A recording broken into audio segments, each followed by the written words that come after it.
Does it feel like there's too much information when it comes to health and wellness advice? Eggs are bad. Wait, eggs are good? Okay, the yolk is bad, the white is good. No, wait. And when it comes to topics that can be touchy or embarrassing, all that helpful information can feel overwhelming. Sounds good. But ladies and gentlemen, this is your life. No need to feel embarrassed or overwhelmed. I'm Torri, Parade's resident health question guru, and the Cleveland Clinic has equipped me with all the info I need to answer your medical questions. This is the TMI Show. Click on that bell so that you can stay notified about every new episode of the TMI Show. Leave your TMI questions and topic ideas in the comments, and if it's really TMI, no worries, you can just shoot us an email at the email below. Fatigue is just one of the many experiences the human body can throw your way that can be either totally normal or maybe a sign of something serious, like losing teeth.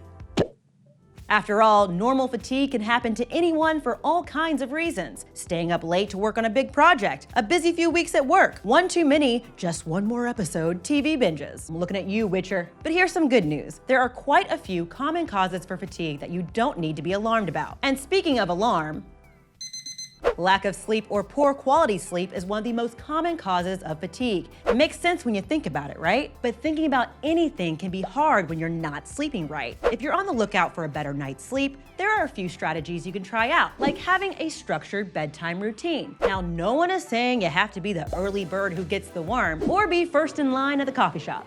But you should try to go to bed and wake up at pretty much the same time every day. Yes, that includes weekends.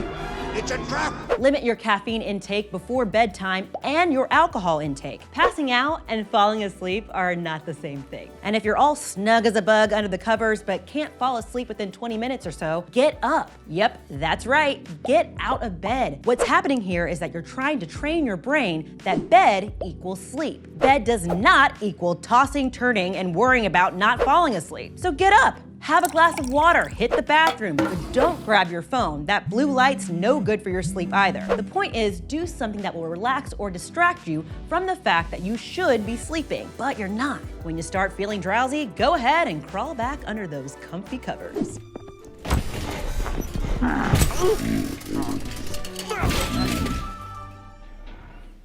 Another common cause of fatigue is a not-so-great diet. Skipping meals or not getting enough nutrients at mealtime can sap your energy. So can over-consuming junk food that doesn't have any nutrients in it either. Magnesium, omega-3s, and vitamin D are just a few of the vitamins and minerals that help prevent fatigue. And if you're not getting these in your diet... Ow! Ugh, my bones are so brittle. But I always drink plenty of... milk? you may want to see if a doctor suggests supplements. And then there are carbs. Some carbs are good, some not so good. The good kind are complex or unrefined carbs like those found in whole grains, fruits, and vegetables. They contain tons of fiber and nutrients. Your body digests them slowly, so your energy level stays pretty stable. Refined or processed carbs are the kinds that are linked to fatigue. These carbs have had most of the nutrients and fiber stripped out of them. White bread, white rice, and white sugar are examples of refined carbs. Your body digests refined carbs very quickly, which causes your blood sugar to spike and then plummet, like you're taking a ride on the world's most uncomfortable roller coaster.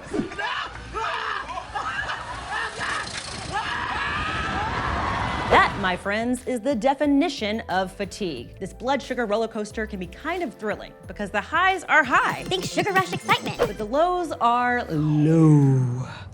Now, this metaphor is getting a little off track, so it's best to just avoid refined carbs altogether. Speaking of avoidance, exercise. Wow, I ran a mile for my trainer in under 10 minutes. Personal best. Is he behind me? As much fun as it is to try to avoid working out, a sedentary lifestyle can actually make you feel tired. Stress and anxiety can make you feel tired too, and you know what alleviates stress and anxiety? Exercise. You can also meditate to de-stress or practice mindfulness exercises like deep breathing. Another thing that can stress you out is overextending yourself. So avoid overcommitting. And after you practice those breathing exercises, practice saying no. Now, I've already got 2 dog bar mitzvahs in June, so I can't come to yours. Yeah, sorry. next time. Sleep, diet, exercise. Those are some basic things you can try at home when the fatigue train comes barreling down the tracks. Wait, I thought it was a roller coaster.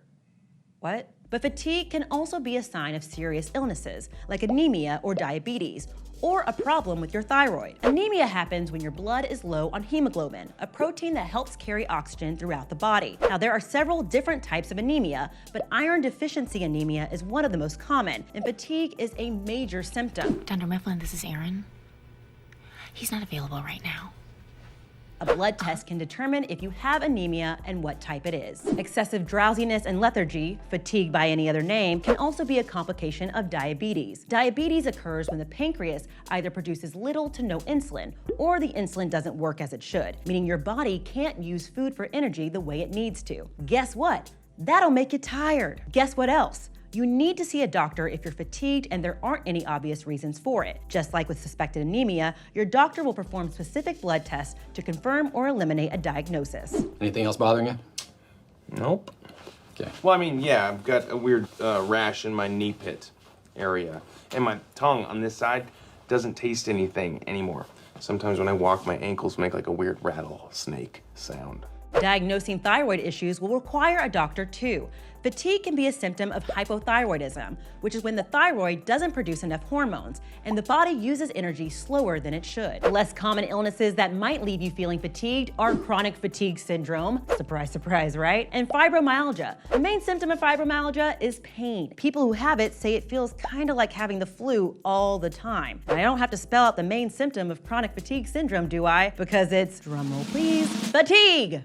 Chronically. Now, both of these medical issues will require a doctor's diagnosis. Wow, I really hope this video didn't wear you out.